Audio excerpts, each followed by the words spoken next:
Meu nome é Mohammad e atualmente, em janeiro de 2025, tenho 18 anos. O que vou relatar aconteceu quando eu tinha apenas 10 anos de idade. Em fevereiro de 2017, minha família e alguns amigos decidiram alugar uma chácara na zona sul de São Paulo para passar o fim de semana do carnaval. O lugar era incrível, tinha piscina, campo de futebol, jardim e até um rancho com cavalos. Durante o dia, tudo correu bem. O clima era de diversão e tranquilidade, até que a noite caiu. Ao anoitecer, a ex-mulher do meu tio estava sozinha na cozinha. Detalhe importante: naquela cozinha havia diversas imagens de santos, incluindo o Sagrado Coração de Jesus, Nossa Senhora, São Jorge, entre outros. Em determinado momento, ao se virar, seu olhar se fixou na imagem do Sagrado Coração de Jesus. De repente, sem explicação, o quadro começou a entortar lentamente para a direita. Assustada, ela saiu correndo da cozinha, apavorada. Pouco depois, minha mãe percebeu algo estranho no corredor que levava ao banheiro. Vultos escuros passavam rapidamente de um lado para o outro. Mas, diferente da ex-mulher do meu tio, minha mãe não se assustou. Seguiu para o banheiro como se nada estivesse acontecendo e saiu de lá sem demonstrar qualquer receio. Mais tarde, fui até a cozinha. Lá estavam minha mãe, a ex-mulher do meu tio, minha tia e outra mulher. Por algum motivo, senti um impulso de olhar para o quadro novamente. Ele já havia sido endireitado, mas naquele instante vi algo impossível de descrever sem sentir arrepios até hoje.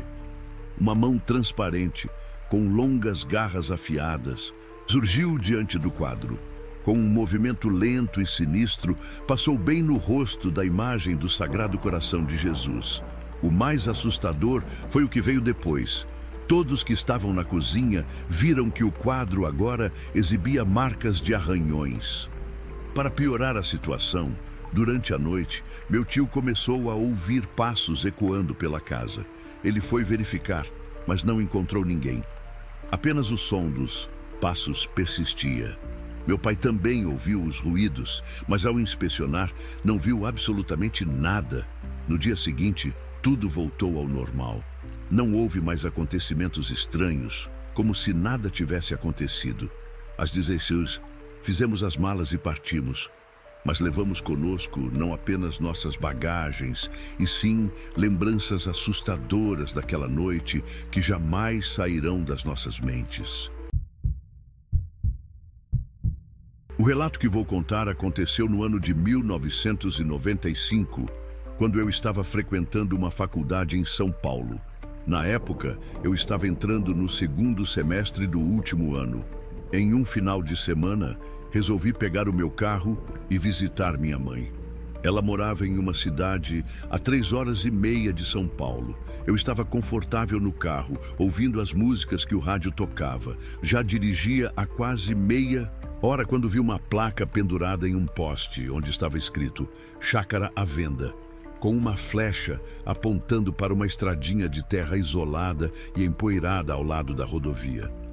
Pensei em dar uma olhada, já que precisaria de um lugar para morar quando terminasse a faculdade e sempre gostei de morar em chácaras. Eu morava em uma quando vivia com meus pais. Então, parei o carro, dei a ré e entrei na estradinha de terra. Após cerca de 15 minutos dirigindo, avistei a casa à frente. Era uma bela construção branca de 2 andares, com uma varanda espaçosa na frente. Impressionada com a beleza da casa, não notei o quão estranho era haver uma residência tão isolada. Parei na frente da casa, peguei minha câmera fotográfica, que levei para registrar momentos com minha família, e tirei algumas fotos para mostrar à minha mãe, para que ela opinasse sobre minha possível futura casa. A casa tinha uma pequena cerca de madeira, com pouco mais de 1,5 metros de altura, e um portãozinho, também de madeira. A varanda era cercada de plantas e flores, e havia uma mesa de madeira nela. Fiquei no portão e toquei a campainha. Após alguns instantes, a porta se abriu, e uma mulher de idade avançada, vestindo calça preta e blusa marrom, veio ao meu encontro. Ela era baixinha, um pouco gorducha e tinha a cabeça coberta de cabelos grisalhos. Com um sorriso de orelha a orelha, como se já me conhecesse, ela disse um simpático "Bom dia". Enquanto ela me mostrava a casa, fui tirando fotografias de todos os cômodos. Depois de explorar cada espaço, me despedi, voltei para o carro e segui viagem. Ao retornar para a rodovia, senti uma felicidade intensa, quase como um contentamento inexplicável. Pensava comigo mesma que havia encontrado a casa dos meus sonhos a um preço que eu poderia pagar. Uma semana depois, já de volta a São Paulo, fui a uma loja revelar o filme da câmera. Peguei as fotos e voltei para casa. Ansiosa, liguei para minha mãe e disse que no final de semana voltaria para mostrar as imagens da casa. Enquanto conversava com ela ao telefone, sentei na sala e abri o envelope amarelo para ver as fotos. Quando olhei as imagens, soltei um grito. O telefone, que eu segurava entre a cabeça e o ombro, caiu no chão, junto com as fotos. Em pânico, pulei para trás, passando por cima do sofá e me escondendo atrás dele. Olhava para as fotos espalhadas no chão, completamente chocada, incapaz de acreditar no que via. Minha mãe, ainda no telefone, perguntava aflita: "Alô, filha? Você está bem? Alô?" Recuperei o fôlego, peguei o telefone e disse que estava tudo bem, pedindo que ela esperasse um instante. Aos poucos, tentando controlar o medo e a confusão, criei coragem e me abaixei para examinar melhor as fotos. O que vi me aterrorizou. As imagens não eram da casa que eu havia visitado, mas de uma completamente queimada. Em todas as fotos, os quartos estavam negros, feito carvão, as paredes chamuscadas, e apenas os restos carbonizados de móveis permaneciam de pé. Parecia que aquela casa havia sido devorada pelo fogo há muito tempo. O choque e a confusão logo se transformaram em medo. Cheguei a pensar que talvez tivesse pegado fotos de outra pessoa por engano. Mas então percebi que as imagens da minha família, minha mãe, meu pai, meus irmãos, estavam ali no mesmo rolo. Aquelas eram as minhas fotos. Sem hesitar, peguei todas as fotos, sem exceção, e queimei. Simplesmente as destruí, sem pensar duas vezes. No final de semana, voltei para visitar minha mãe, e tomada por uma mistura de nervosismo e ansiedade, fui devagar na rodovia, procurando a placa de chácara à venda e a estradinha de terra isolada. Para minha surpresa, não encontrei nenhuma das duas. Dirigi para frente e para trás no mesmo trecho da rodovia, mas a estrada que eu havia tomado antes simplesmente não estava mais lá. Desde aquele dia, minha vida nunca mais foi a mesma. Se alguém me dissesse que eu estou enlouquecendo, talvez eu acreditasse. Meu psicólogo insiste que nada daquilo aconteceu, que eu nunca vi aquela casa e nem tirei aquelas fotos, que tudo foi apenas uma ilusão. Talvez ele esteja certo, mas quem pode dizer o que é real e o que não é? Às vezes, me arrependo de ter queimado as fotos. Se eu ainda as tivesse, será que alguém acreditaria em mim? No ano de 1997, estávamos todos reunidos para uma confraternização familiar. Era o aniversário do meu pai. Eu e meus primos começamos a contar histórias de fantasmas, já que estávamos na minha chácara em Pilar do Sul. No meio da conversa, alguém sugeriu que fizéssemos a brincadeira do copo. No embalo da ideia, preparamos tudo no meu quarto. Para deixar o clima ainda mais assustador, apagamos as luzes e acendemos algumas velas e incensos. Nunca fui de acreditar nessas coisas. Até aquela noite. No meio da brincadeira, se é que podemos chamar assim, um vento forte varreu o quarto de repente. Era impossível aquilo estar acontecendo. Todas as portas e janelas estavam fechadas. Minha prima começou a chorar desesperadamente. Tentamos acalmá-la, mas de repente ela passou a rir de maneira compulsiva. Sua voz mudou, tornando-se grave, sombria, quase ameaçadora. Ela começou a xingar todos nós sem motivo, como se fosse outra pessoa. O pânico tomou conta do grupo. Apavorados, saímos correndo. Nossos pais vieram ver o que estava acontecendo. Contamos tudo a eles e então voltaram ao quarto. Minha prima ainda estava lá dentro. Quando entraram, a encontraram caída no chão, desmaiada. Quando acordou, perguntaram o que havia acontecido, mas tudo o que ela lembrava era da ventania e de uma sombra que parecia ter entrado em seu corpo. Ela se queixava de dores pelo corpo inteiro e foi levada às pressas ao hospital municipal. O médico que a examinou disse apenas que ela estava com cãibras, mas aquilo foi só o começo. Depois daquela noite, a chácara nunca mais foi a mesma. Coisas ainda piores aconteceram ali. Meu pai tentou vendê-la inúmeras vezes, sem sucesso. Nenhum de nós pisou lá de novo há pelo menos 2 anos. Em outra oportunidade, contarei mais 2 casos aterrorizantes que ocorreram naquele lugar amaldiçoado. No ano de 2000, resolvemos passar um fim de semana na chácara. Eu, minha namorada e mais um casal de amigos, Fabiano e Andréia. Chegamos na sexta-feira por volta das 23h40, exaustos da viagem. Nem tiramos as malas do carro. Tudo o que lembro é que tomei uma ducha rápida e me joguei na cama com minha namorada, pronto para dormir. Foi então que ouvi um choro de mulher vindo do quarto ao lado, onde Fabiano e Andréia estavam. Achei engraçado e bati na parede brincando. Ô Fabiano, você é tão grande assim que a Andréia está chorando de dor. Mas para minha surpresa, ele respondeu sério com a voz tensa. Cacete, é assombrada essa porra. Tinha uma mulher aqui chorando. O tom dele me arrepiou. Pulei da cama e corri até o quarto ao lado para ver o que estava acontecendo, deixando minha namorada sozinha. Assim que entrei no outro quarto, um grito ensurdecedor ecoou pela casa. Era a Gigi. Voltei correndo e a encontrei encolhida debaixo dos lençóis, tremendo, chorando, completamente apavorada. Naquele momento, ninguém mais queria ficar sozinho. Decidimos todos dormir no mesmo quarto. Ninguém ousou questionar. Naquela noite, pelo menos, nada mais aconteceu. Na segunda noite, porém, eu conversei com o Fabiano. Disse que dormiríamos separados, que eu queria um pouco de privacidade com minha namorada. Ele aceitou. Ficamos acordados até por volta das 4h da manhã, conversando, rindo, tentando deixar a tensão de lado. Mas o sono veio e cada um foi para o seu quarto. No caminho pelo corredor, o silêncio foi quebrado. O choro voltou, o mesmo lamento da noite anterior. Frio, doloroso, intenso. Meu coração disparou. Assim que entrei no quarto, eu a vi.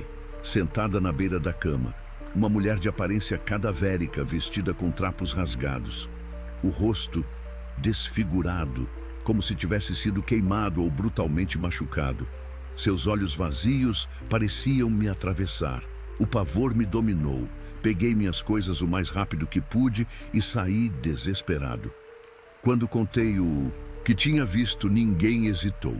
Em minutos, todos estavam arrumando suas malas. Não importava a hora, não importava o cansaço. A única coisa que sabíamos era que não podíamos passar mais uma noite naquela chácara. Saímos sem olhar para trás e nunca mais voltamos. Este é o terceiro e último relato que irei contar, porque depois do que me aconteceu, jurei nunca mais retornar àquele local assombrado. Dessa vez, fomos em 8 pessoas. Eu, Giovana, minha namorada, Ronaldo, meu irmão, Denise, namorada do meu irmão, meu pai, minha mãe e um casal de amigos, Guigo e Júlia. Todos já sabíamos dos acontecimentos estranhos naquela chácara, mas apesar do medo, estávamos indo para realizar uma pequena reforma. Meu pai queria vender o lugar de uma vez por todas. Durante o dia, tudo ocorreu normalmente, mas, com o cair da noite, o primeiro grito veio da minha mãe.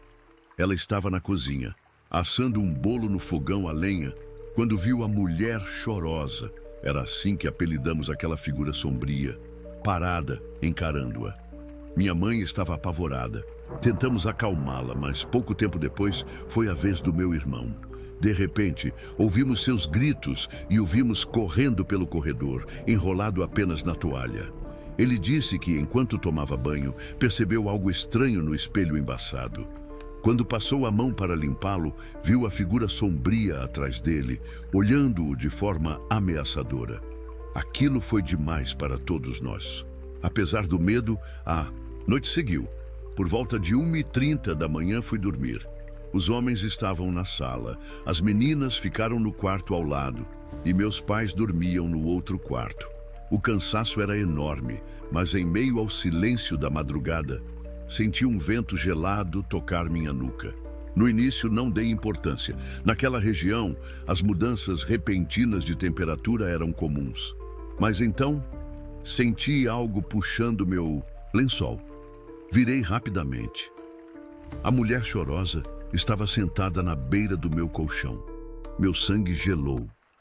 Tentei me encolher o máximo possível. Minha respiração ficou presa na garganta. Ela, então, se levantou. E foi nesse momento que percebi algo ainda mais assustador. Ela não andava, ela flutuava. Se aproximou lentamente, se abaixou diante de mim e me encarou de um jeito aterrorizante.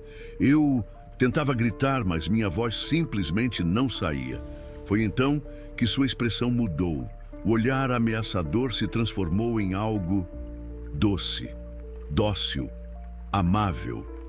Mas antes que eu pudesse entender, Guigo, que também estava acordado, viu a aparição bem próxima a mim e deu um grito de pânico. A entidade ficou novamente sombria e desapareceu atravessando a parede. Não consegui dormir o resto da noite. Na manhã seguinte, o tempo estava fechado, chuvoso.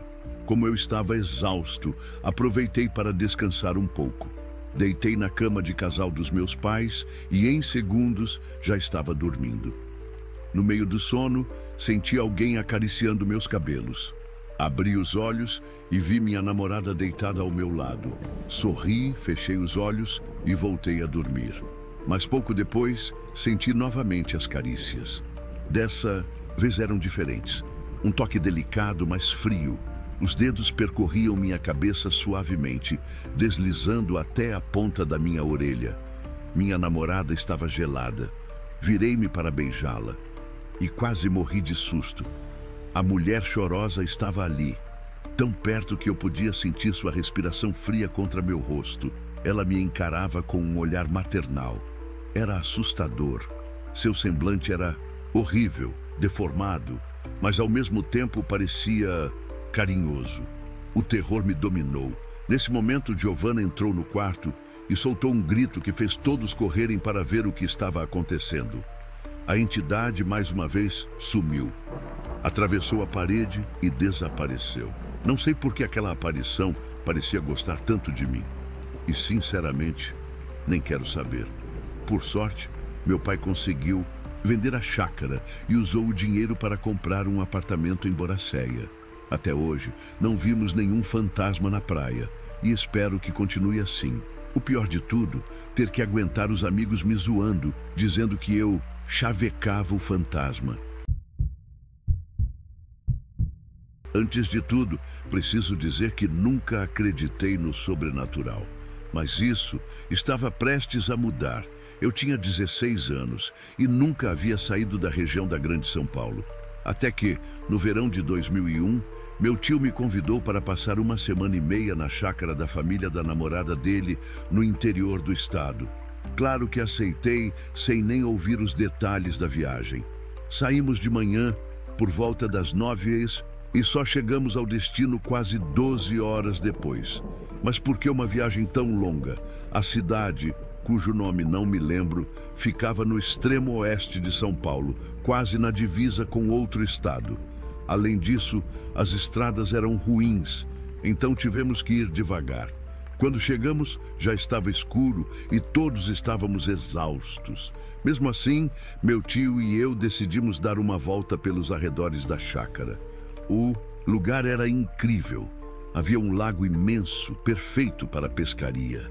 A natureza ao redor era deslumbrante e a sensação de paz fazia o cansaço da viagem quase desaparecer.